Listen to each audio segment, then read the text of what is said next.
ഹരേ കൃഷ്ണ. സർവം കൃഷ്ണ അർപ്പണമസ്തു. സ്വസ്തികയിലേക്ക് എല്ലാവർക്കും സ്വാഗതം.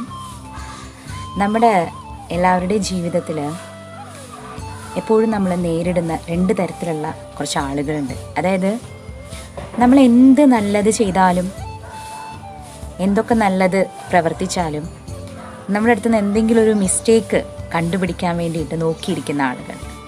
എത്രയൊക്കെ നല്ലത് ചെയ്താലും പ്രവർത്തിച്ചാലും നമ്മുടെ അടുത്തുനിന്ന് ഒരു ചെറിയൊരു തെറ്റ് സംഭവിച്ചാൽ മതി, അതുവരെ നമ്മൾ ചെയ്ത നല്ല കാര്യങ്ങളൊക്കെ വിസ്മരിച്ചുകൊണ്ട് നമ്മളെപ്പറ്റി മോശമായിട്ട് പറയുകയും പ്രചരിപ്പിക്കുകയും ചെയ്യുന്ന ആളുകൾ. ഇനി മറ്റൊരു കൂട്ടരെന്ന് പറയുന്നത്, നമ്മൾ എന്തൊക്കെ നല്ലത് ചെയ്തു കൊടുത്താലും നമ്മളെ നിരന്തരമായിട്ട് ദ്രോഹിക്കുക, അതായത് നമ്മളെ യൂസ് ചെയ്യുക, അവരുടേതായ ആവശ്യങ്ങൾ സാധിക്കാൻ വേണ്ടിയിട്ടുള്ള ഒരു ഉപാധി മാത്രമാണ് നമ്മൾ. പക്ഷെ നമ്മൾ തിരിച്ച് അവരോട് എന്തെങ്കിലും ഹെൽപ്പ് ചോദിച്ചാലോ നമ്മളെ ഒന്ന് സഹായിക്കാൻ അഭ്യർത്ഥിച്ചാലോ ഒന്നും അവരത് സ്വീകരിക്കില്ല.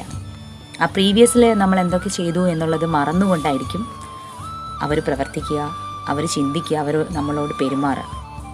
അപ്പോൾ ഇങ്ങനെയുള്ള രണ്ട് തരത്തിലുള്ള ആളുകൾ നമ്മുടെ ജീവിതത്തിൽ, എല്ലാവരുടെ ജീവിതത്തിലും കടന്നു വരാറുണ്ട്. അപ്പോൾ ഇതിനെ സംബന്ധിച്ചിടത്തുള്ള ഒരു കഥയാണ് ഇന്ന് ഞാൻ നിങ്ങളോട് പറയാൻ പോകുന്നത്. ഒരിക്കൽ ഒരു രാജ്യത്ത് വലിയ വിഷ്ണു ഭക്തനായിട്ടുള്ള ഒരു രാജാവുണ്ടായിരുന്നു. അദ്ദേഹം എല്ലാ ഏകാദശിയും അനുഷ്ഠിക്കുമായിരുന്നു. എല്ലാ ഏകാദശിയും കഴിഞ്ഞ് നമ്മളെങ്ങനെയാണ് ഏകാദശി വ്രതം അനുഷ്ഠിക്കുക? ഏകാദശിയുടെ അന്ന് പൂർണ്ണമായിട്ട് ഉപവസിക്കും. തൊട്ടടുത്ത ദിവസമായ ദ്വാദശിയുടെ അന്ന് പാരണ സമയത്ത് നമ്മൾ തുളസി തീർത്ഥം സേവിച്ചുകൊണ്ട് നമ്മുടെ വ്രതം അവസാനിപ്പിക്കും.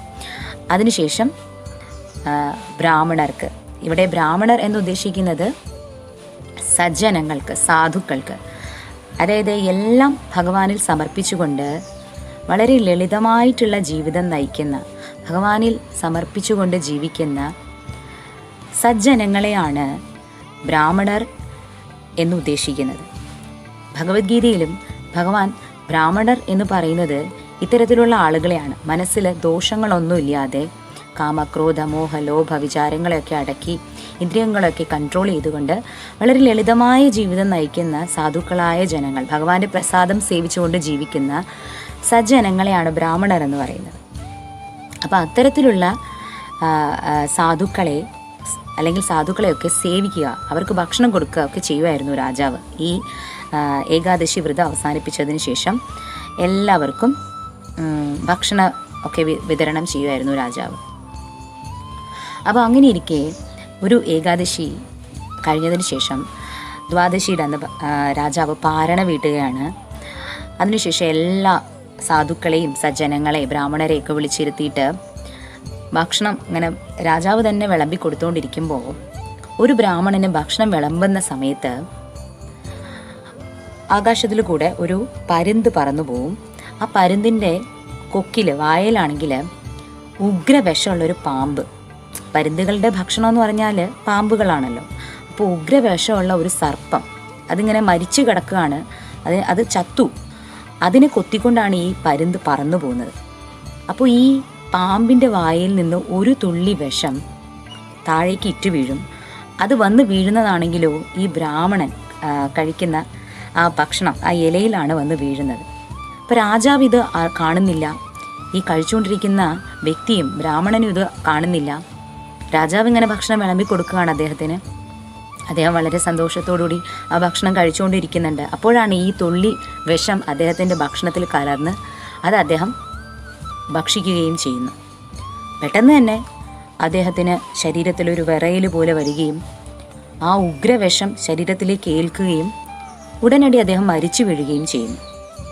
അപ്പോൾ ഇത് കാണുന്നതും രാജാവിൻ്റെ പരിവാരങ്ങളും എല്ലാം ഓടി വരികയാണ്. എന്താ പറ്റിയത്? പെട്ടെന്ന് ഭക്ഷണം കഴിച്ചുകൊണ്ടിരുന്ന ഒരു വ്യക്തി പെട്ടെന്ന് മരിച്ചു വീഴുകയാണ്. അപ്പോൾ ഇതേ സമയത്ത് തന്നെ നാരദർ ആ വഴി ഇങ്ങനെ കടന്നു പോകുന്നുണ്ട്. ഭഗവാന്റെ പരമഭക്തനാണ് നാരദർ. അപ്പോൾ നാരദർ നോക്കുമ്പോൾ ഈ കാര്യങ്ങളൊക്കെ കാണുന്നുണ്ട്.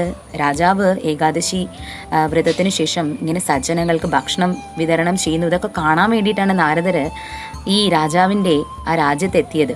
അപ്പോൾ നോക്കുമ്പോൾ രാജാവ് ആകെ വിഷമിച്ച് സങ്കടപ്പെട്ട് കരഞ്ഞ് കണ്ണൊക്കെ നിറഞ്ഞിരിക്കുകയാണ്. കാരണം താൻ ഭക്ഷണം വിളമ്പി കൊടുത്ത ആള് ഭക്ഷണം വിളമ്പി താനങ്ങോട്ട് പോകുന്നതിന് മുൻപേ തന്നെ പെട്ടെന്ന് തളർന്നു വീണ് മരണപ്പെടുക എന്ന് പറയുമ്പോൾ രാജാവ് അതീവ ദുഃഖിതനായിട്ട് ഇരിക്കുന്നതാണ് നാരദർ കാണുന്നത്.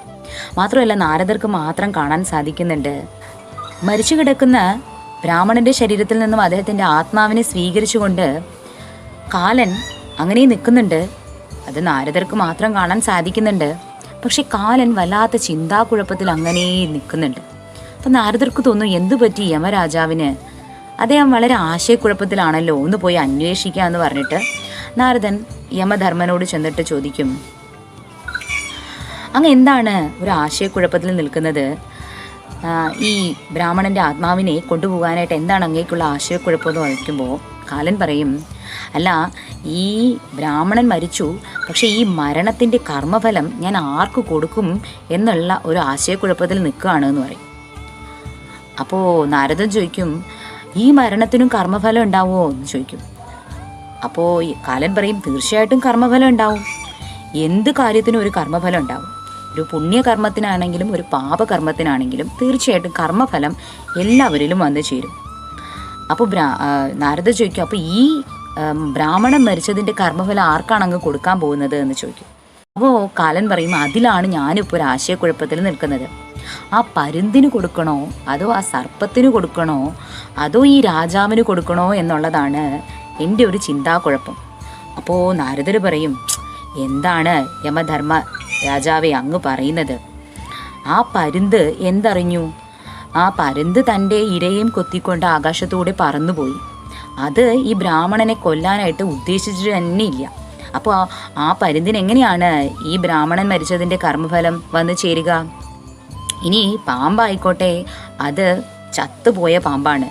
അതിൻ്റെ വായിൽ നിന്നൊരു തുള്ളി വിഷം താഴെ പതിഞ്ഞത് അതുപോലും അറിയുന്നില്ല. അപ്പോൾ പിന്നെ ആ പാമ്പിന് എങ്ങനെയാണ് ഈ കർമ്മഫലം വന്നു ചേരുക? ഇനി ഈ രാജാവാകട്ടെ, എത്ര നല്ല കാര്യമാണ് രാജാവ് ചെയ്യുന്നത്. ദാനധർമ്മിഷ്ഠനായ രാജാവ് എല്ലാവർക്കും നല്ലത് വരണമെന്ന് ചിന്തിച്ചുകൊണ്ട് ഭക്ഷണ വിതരണം ചെയ്തു. അദ്ദേഹം പോലും അറിയുന്നില്ല ആകാശത്തുകൂടി പറന്നു പോകുന്ന പരുന്തിൻ്റെ വായിലുള്ള ഒരു പാമ്പിൽ നിന്ന് ഈ ഒരു വിഷം ഇറ്റു വീഴുന്നു, അത് താൻ വിളമ്പുന്ന ഭക്ഷണത്തിൽ വന്ന് പതിക്കുന്നു, അത് കഴിച്ചൊരാൾ മരിക്കുന്നത് രാജാവ് ചിന്തിക്കുന്നും കൂടി ചെയ്യുന്നില്ല. ഈ ബ്രാഹ്മണനെ കൊല്ലാനായിട്ട് രാജാവ് ആഗ്രഹിക്കുന്നു കൂടിയില്ല. അപ്പോൾ പിന്നെ ഈ രാജാവിന് എങ്ങനെയാണ് കർമ്മഫലം കൊടുക്കുക? അപ്പോൾ കാലൻ പറയും, ശരിയാണ് നാരദരെ, അതാണ് എൻ്റെയും ആശയക്കുഴപ്പം. ആർക്ക് ഞാനിപ്പോൾ ഇതിൻ്റെ കർമ്മഫലം കൊടുക്കും? ശരി, വഴി ഉണ്ടാക്കാം എന്ന് പറഞ്ഞതിന് ശേഷം കാലൻ പെട്ടെന്ന് ഒരു സാധുവിൻ്റെ വേഷം സ്വീകരിക്കുന്നു. എന്നിട്ട് രാജാവിൻ്റെ ആ ഭോജനശാലയുടെ പുറത്തേക്ക് ഇങ്ങനെ, അതൊക്കെ നാരദന് മാത്രമാണ് കാണാൻ സാധിക്കുന്നത്. അതിൻ്റെ സാധുവായിട്ട് വേഷം സ്വീകരിച്ചുകൊണ്ട് രാജാവിൻ്റെ രാജ്യത്തിലേക്ക് ഇങ്ങനെ നടന്ന് കയറുകയാണ് കാലൻ. എന്നിട്ട് വഴി അരികിൽ ഒരു സ്ത്രീ ഇരിക്കുന്നുണ്ട്. അപ്പോൾ ആ സ്ത്രീയോട് ഇങ്ങനെ ചോദിക്കും, ഇവിടെ ഈ രാജ്യത്തെ രാജാവ് സജ്ജനങ്ങൾക്ക്, സാധുക്കൾക്ക് ഭക്ഷണ വിതരണം ചെയ്യുന്നുണ്ടെന്ന് അറിഞ്ഞു. അത് ഭക്ഷിക്കാൻ വേണ്ടിയിട്ട് വന്നതാണ്, വിശന്ന് വലഞ്ഞു വന്നതാണ് ഞാൻ. രാജാവിൻ്റെ ഭോജനശാലയിലേക്കുള്ള വഴി എനിക്ക് കാണിച്ചു തരാമോ എന്ന് ആ സ്ത്രീയോട് ചോദിക്കും. ആ സ്ത്രീയാണെങ്കിലോ വളരെ മോശം, മനസ്സിന് ദോഷമുള്ളൊരു സ്ത്രീയാണ്. അതായത് എല്ലാ ആളുകളിലും ദോഷം മാത്രം കാണുന്നൊരു സ്ത്രീ, നന്മയൊന്നും കാണാൻ സാധിക്കുന്നില്ല, മറ്റുള്ളവരുടെ കുറ്റം മാത്രം കണ്ടെത്തുന്ന തരത്തിലുള്ള മനസ്സിന് ദോഷം ബാധിച്ചൊരു സ്ത്രീ. രാജാവ് ഭക്ഷണം വിളമ്പിക്കൊടുത്തിട്ട് ഒരു ബ്രാഹ്മണൻ മരിച്ചു എന്നുള്ള വാർത്ത അങ്ങനെ കാട്ടുതീ പോലെ പടർന്നിരിക്കുകയാണ് രാജ്യത്താകമാനം. അത് ഈ സ്ത്രീയും അറിഞ്ഞിട്ടുണ്ട്. അവർക്കാണെങ്കിൽ രാജാവിൻ്റെ പ്രശസ്തിയിലൊക്കെ വളരെയധികം അസൂയുള്ളൊരു സ്ത്രീയാണ്. അപ്പോഴാണ് ഒരു സാധു വന്ന് ചോദിക്കുന്നത്, രാജാവിൻ്റെ ഭോജനശാല കാണിച്ചു തരൂ എന്ന് പറഞ്ഞിട്ട്. അപ്പോൾ ആ സ്ത്രീ പറയും, ഞാൻ ഭോജനശാലയൊക്കെ കാണിച്ചു തരാം, പക്ഷെ അങ്ങോട്ട് പോകണോ വേണ്ടയോ എന്നുള്ളത് നിങ്ങളൊന്ന് ചിന്തിക്കണം. കാരണം അദ്ദേഹം ഭക്ഷണം വിളമ്പി കൊടുത്തിട്ട് ഒരു ബ്രാഹ്മണൻ മരിച്ചു വീണിട്ടുണ്ട്. അദ്ദേഹത്തിന് സാധുക്കളോട് എന്തോ ദേഷ്യമുണ്ടെന്നാണ് തോന്നുന്നത്. അതുകൊണ്ട് രാജാവ് ഭക്ഷണം വിളമ്പി തരുന്നത് കഴിക്കണോ വേണ്ടയോ എന്നുള്ളത് നിങ്ങളൊന്ന് ചിന്തിക്കുന്നത് നന്നായിരിക്കും. അപ്പോൾ ഇത് കേൾക്കുമ്പോൾ ബ്രാഹ്മണൻ പറയാം, അതെയോ, രാജാവ് ഭക്ഷണം വിളമ്പി കൊടുത്തിട്ടാണോ ആ മനുഷ്യൻ മരിച്ചത്? അപ്പോൾ പറയാം, അതേ, രാജാവിന് കൊടുത്ത ഭക്ഷണം കഴിച്ചിട്ടാണ് മരിച്ചത്. ഇതിലെന്തോ ദുരൂഹതയുണ്ട്. രാജാവിനെക്കുറിച്ച് നല്ല അഭിപ്രായമൊന്നും അല്ല ആളുകൾ പറയുന്നത്. രാജാവ് പോലും അറിയാത്ത കള്ളത്തരങ്ങളാണ് രാജാവിനെ കുറിച്ചിട്ട് ആ സ്ത്രീ പറയുന്നത്. വളരെ മോശമായിട്ട് രാജാവിനെക്കുറിച്ച് പറയുകയാണ്. അപ്പോൾ ഇത് കേൾക്കുന്നത് ആ സാധുവിൻ്റെ രൂപത്തിൽ നിൽക്കുന്ന കാലൻ പറയും, അതെയോ, അത്തരത്തിലുള്ള ആളാണോ രാജാവ്? എങ്കിൽ പിന്നെ ഞാൻ അദ്ദേഹത്തിൻ്റെ ഭക്ഷണം സ്വീകരിക്കുന്നില്ല, ഞാൻ പോവുകയാണ്, ഞാൻ മടങ്ങുകയാണെന്ന് പറഞ്ഞിട്ട് അദ്ദേഹം പോകും. അപ്പോൾ ഇത് കാണുന്നതും ആ സ്ത്രീക്ക് വളരെ സന്തോഷമാവും. താൻ പറഞ്ഞ ആ ഒരു കാര്യം ഏറ്റു. ആ രാജാവിനെ പറ്റി മോശമായിട്ട് താനൊരു കാര്യം പറഞ്ഞപ്പോൾ അത് അയാൾ വിശ്വസിച്ചു. അപ്പോൾ ഒരാളുടെ ഉള്ളിലെങ്കിലും മറ്റൊരാളെ പറ്റിയിട്ടുള്ള ഒരു തിന്മ പ്രചരിപ്പിച്ചു എന്നുള്ളതിൻ്റെ ഒരു ആത്മസംതൃപ്തി ആ സ്ത്രീയുടെ മനസ്സിലുണ്ടാവുകയാണ്. അപ്പോഴാണ് നാരദൻ കാലനോട് ചോദിക്കുന്നത്, അങ്ങ് എന്തിനാണ് ഇത്തരത്തിലുള്ള ഒരു കാര്യം ചെയ്തത്? വേഷം മാറിയിട്ട് എന്തിനാണ് ആ സ്ത്രീയോട് സംസാരിക്കുന്നതും ഒക്കെ ഞാൻ കേട്ടു, എന്താണ് സംഗതി, എനിക്കൊന്ന് പറഞ്ഞു തരൂ എന്ന് പറയുമ്പോൾ കാലൻ പറയും, എനിക്ക് വളരെ സന്തോഷമായി, ഇനി എനിക്ക് ഈ ബ്രാഹ്മണൻ്റെ ആത്മാവുമായിട്ട് നേരെ എൻ്റെ സ്വധാമത്തിലേക്ക് മടങ്ങാം. കാരണം ഈ കർമ്മഫലം കൊടുക്കാനുള്ള ആളെ കിട്ടി, ആ സ്ത്രീക്കാണ് ഈ ബ്രാഹ്മണൻ മരിച്ചതിൻ്റെ കർമ്മഫലം ഞാൻ കൊടുക്കാൻ പോകുന്നതെന്ന് പറയും. അപ്പോൾ നാരദൻ ആകെ അന്തം വിടും. അത് പറയുന്നതും കാലൻ തൻ്റെ ധാമത്തിലേക്ക് കാലൻ അപ്രത്യക്ഷനാവുകയും ചെയ്തു. പക്ഷെ പിന്നീട് ആകെ ആശയക്കുഴപ്പത്തിലാകുന്നത് നാരദരാണ്. നാരദർക്ക് എന്ത് ആശയക്കുഴപ്പം വന്നാലും അത് ദൂരീകരിക്കാനായിട്ട് സദാ സന്നദ്ധനായിട്ട് ഒരാള് വൈകുണ്ഠത്തിലിരിക്കുന്നുണ്ട്. സാക്ഷാൽ ശ്രീകൃഷ്ണ പരമാത്മാവിൻ്റെ സത്വഗുണ അവതാരമായ ശ്രീമൻ നാരായണൻ. നാരദർ വൈകുണ്ഠത്തിലെത്തി ശ്രീമൻ നാരായണനോട് താൻ കണ്ടതും കേട്ടതുമായിട്ടുള്ള എല്ലാ കാര്യങ്ങളും വിശദമായിട്ട് തന്നെ പറഞ്ഞു കൊടുക്കും. ഭഗവാൻ ഇതൊക്കെ കേട്ടിങ്ങനെ പുഞ്ചിരി തൂങ്ങിയിരിക്കുകയാണ്. എന്നിട്ട് പറയും, ഭഗവാന്റെ വലിയൊരു ഭക്തനാണ് ആ രാജാവ്, അദ്ദേഹത്തിന് ഇപ്പോൾ വളരെ അപകീർത്തികരമായ കാര്യങ്ങളാണ് സംഭവിച്ചിരിക്കുന്നത്. മാത്രമല്ല കാലൻ ഈ ബ്രാഹ്മണൻ മരിച്ചതിൻ്റെ കർമ്മഫലം കൊടുത്തതാകട്ടെ ആ സ്ത്രീക്കുമാണ്. ഇത് എന്തുകൊണ്ടാണ് ആ സ്ത്രീക്ക് ആ കർമ്മഫലം വന്നു ചേർന്നത്? അങ്ങ് അതിൻ്റെ ഉത്തരം എനിക്കൊന്ന് പറഞ്ഞു തരൂ. അപ്പോൾ ഭഗവാൻ പറയും, ഒരാൾ ഒരു തെറ്റ് ചെയ്തു എന്ന് വെച്ചോട്ടെ, അദ്ദേഹത്തിന് തീർച്ചയായിട്ടും ഒരു പാപകർമ്മഫലം വന്നു ചേരും. എന്നാൽ അദ്ദേഹത്തിൻ്റെ തെറ്റ്, അദ്ദേഹത്തിനെ കുറിച്ചുള്ള തെറ്റ്, കുറ്റങ്ങൾ മറ്റുള്ളവരിലേക്ക് പ്രചരിപ്പിക്കുന്നവർക്ക് അദ്ദേഹം ചെയ്ത പാപകർമ്മഫലത്തിൻ്റെ പകുതി വന്നു ചേരുകയും ചെയ്യും. അതായത് ഒരാളെക്കുറിച്ച് പരദൂഷണം പറയുമ്പോൾ, അല്ലെങ്കിൽ നമ്മൾ ഒരാളുടെ കുറ്റം കണ്ടെത്തി അത് മറ്റുള്ളവരിലേക്ക് പ്രചരിപ്പിക്കുമ്പോൾ, അയാൾ തെറ്റുകാരനാണെങ്കിൽ കൂടി അയാളുടെ തെറ്റ്, അതിൻ്റെ പാപഫലം നമ്മളിലേക്കും കൂടി വന്ന് ചേരുകയാണ് ചെയ്യുന്നത് എന്ന് ഭഗവാൻ പറഞ്ഞു കൊടുക്കുകയാണ് നാരദർക്ക്. ഇനി ഭഗവാൻ മറ്റൊന്നു കൂടി പറയുന്നുണ്ട്.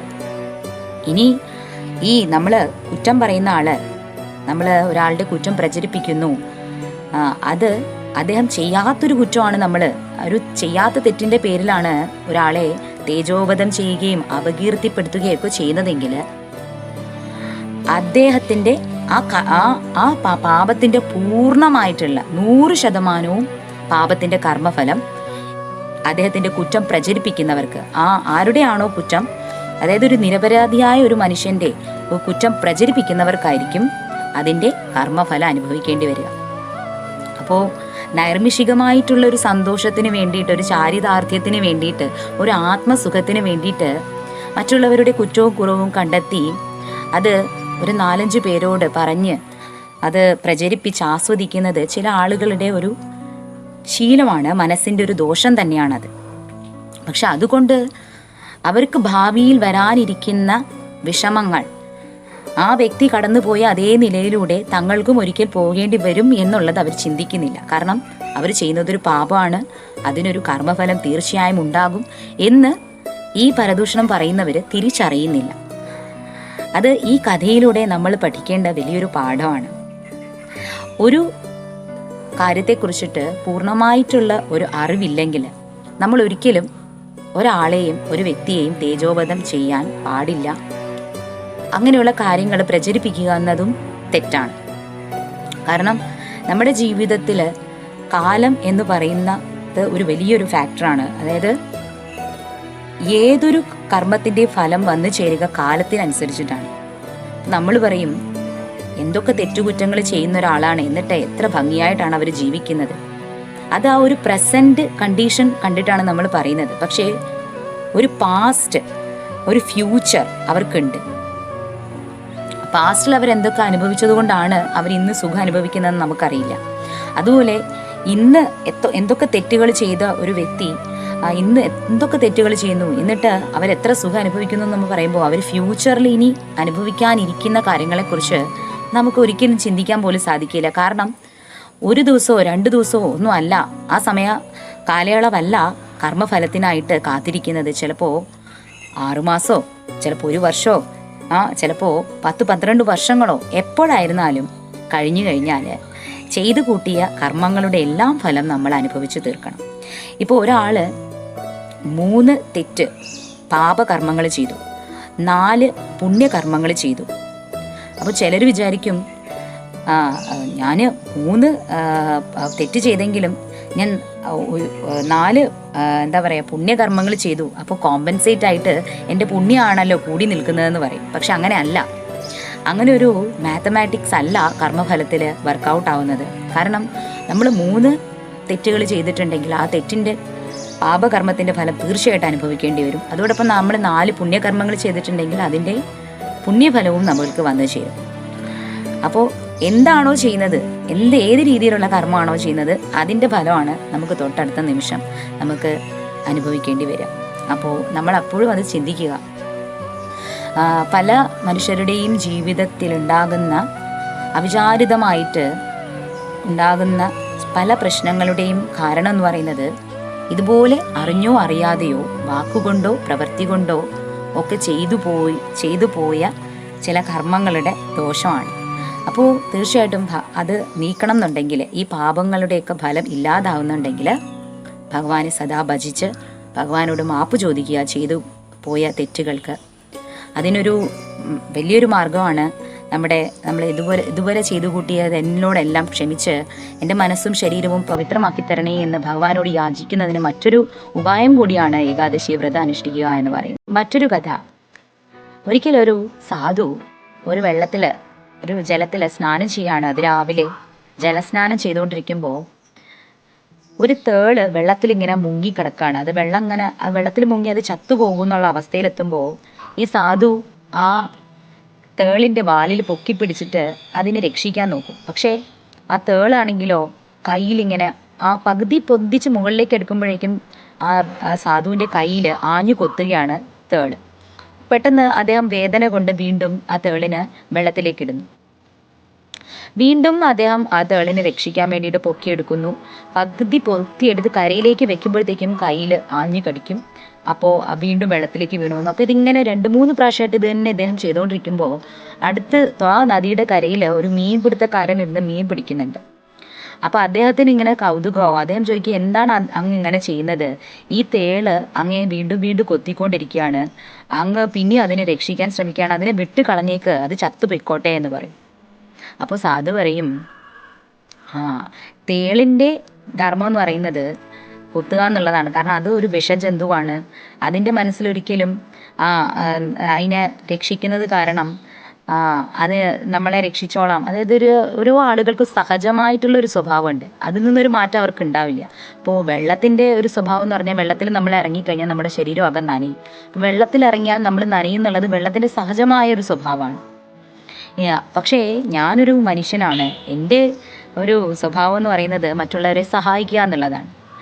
അതുകൊണ്ട് തന്നെ എന്നെ ദ്രോഹിച്ചാലും ഈ തേളിനെ രക്ഷിക്കുക എന്നുള്ളത് എൻ്റെ കടമയാണ്, എൻ്റെ ധർമ്മമാണ്, അത് ഞാൻ ചെയ്യുന്നു എന്നാണ് അദ്ദേഹം മറുപടി കൊടുക്കുന്നത്.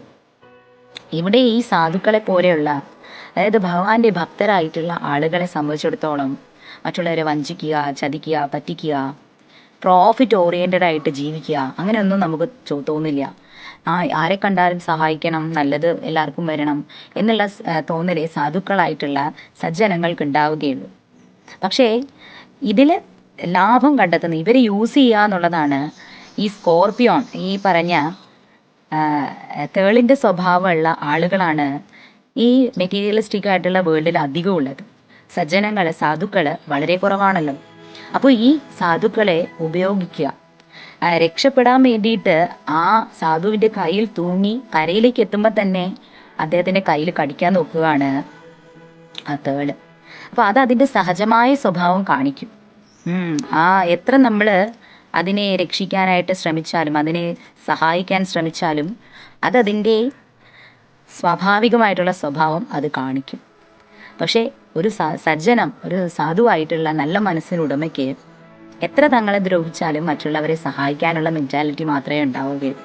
അതാണ് മനസ്സിന് ദോഷം ബാധിച്ച ആളുകളും മനസ്സിന് ദോഷമില്ലാതെ പ്യുവറായിട്ടുള്ള മനസ്സുള്ളവരും തമ്മിലുള്ള വ്യത്യാസം. പക്ഷേ ഈ മെറ്റീരിയലിസ്റ്റിക് ആയിട്ടുള്ള ഈ ഭൗതിക ലോകത്ത് അത്തരത്തിൽ മനസ്സുള്ളവർക്ക് ജീവിക്കാൻ വളരെയേറെ വിഷമതകൾ സഹിക്കേണ്ടി വരും. ഇതുപോലെ വിഷമുള്ള ഇത്തരത്തിലുള്ള തേളിൻ്റെ കൊത്തലുകൾ പല പ്രാവശ്യവും അവൾക്ക് ഏൽക്കേണ്ടി വരും. പക്ഷെ എന്നിരുന്നാലും സധൈര്യം തന്നെ നമ്മൾ മുന്നോട്ട് പോവുക. കാരണം നമ്മൾക്ക് എല്ലാ ആപത്തിലും നമ്മളെ സഹായിക്കാനായിട്ട് നമ്മുടെ ഭഗവാൻ ശ്രീകൃഷ്ണൻ സദാ നമ്മുടെ കൂട്ടിനുണ്ടാവും. അതിനാണ് എല്ലാ വിഷമഘട്ടങ്ങളും ഇത്തരത്തിലുള്ള ആളുകളിൽ നിന്ന് നേരിടേണ്ടി വന്നാലും നമ്മളുടെ ഉള്ളിൽ അല്പമെങ്കിലും നന്മ അവശേഷിച്ചിട്ടുണ്ടെങ്കിൽ, ഈശ്വര വിശ്വാസവും ഭക്തിയും ആത്മവിശ്വാസവും ദൃഢമായ ഈശ്വര ഭക്തിയും ഉണ്ടെന്നുണ്ടെങ്കിൽ എല്ലാ വിഷമതകളെയും അതിജീവിച്ചുകൊണ്ട് നമുക്ക് മുന്നോട്ട് പോകാൻ സാധിക്കും. എങ്കിലും നമ്മളെ എത്രയധികം ദ്രോഹിച്ചാലും പിന്നെയും നമുക്ക് മറ്റുള്ളവർക്ക് നല്ലത് വരുത്തണേ എന്ന് ചിന്തിക്കാനും പ്രാർത്ഥിക്കാനും മാത്രമേ ഭഗവാന്റെ ഭക്തർക്ക് കഴിയുകയുള്ളൂ. പെട്ടെന്നുള്ള സ്പോണ്ടേനിയസ് ആയിട്ടുള്ള ദേഷ്യത്തിൽ നമ്മൾ പല രീതിയിൽ റിയാക്ട് ചെയ്യും. എന്നിരുന്നാലും അങ്ങനെ മറ്റുള്ളവരോട് നമ്മൾ കോപിച്ചാലും ഉള്ളിൽ പിന്നെ നമ്മൾക്കാണ് സങ്കടം വരുന്നത്. കാരണം എല്ലാ ആത്മാവും ഒന്ന് തന്നെയാണ്. ഇപ്പോൾ ഞാൻ മറ്റൊരാളെ വേദനിപ്പിച്ചു കഴിഞ്ഞാൽ ആ വേദന നമുക്ക് തീർച്ചയായിട്ടും ലഭിക്കും. ആ ഒരു ചിന്ത ഉണ്ടാകണം എന്നുള്ളത് തന്നെ മനസ്സിന് ദോഷം നീങ്ങുമ്പോൾ, മനസ്സ് പ്യുവറായി മാറുമ്പോഴേ നമുക്ക് അങ്ങനെ ചിന്തിക്കാൻ പോലും സാധിക്കും.